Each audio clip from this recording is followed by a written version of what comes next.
بسم اللہ الرحمن الرحیم۔ آپ صلی اللہ علیہ وآلہ وسلم نے وحی کے رک جانے کے زمانے کے حالات بیان فرماتے ہوئے کہا کہ ایک روز میں چلا جا رہا تھا کہ اچانک میں نے آسمان کی طرف ایک آواز سنی۔ میں نے اپنا سر آسمان کی طرف اٹھایا، کیا دیکھتا ہوں کہ وہی فرشتہ جو میرے پاس غار حرا میں آیا تھا، وہ آسمان زمین کے بیچ میں ایک کرسی پر بیٹھا ہوا ہے۔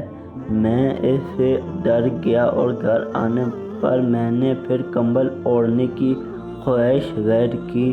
اس وقت اللہ پاک کی طرف سے یہ آیت نازل ہوئی، اے لحاف اوڑھ کر لیٹنے والے، اٹھ کھڑا ہو اور لوگوں کو عذاب الہی سے ڈر، اپنے رب کی بڑائی بیان کر اور اپنے کپڑوں کو پاک صاف رکھ اور گندگی سے دور رہے۔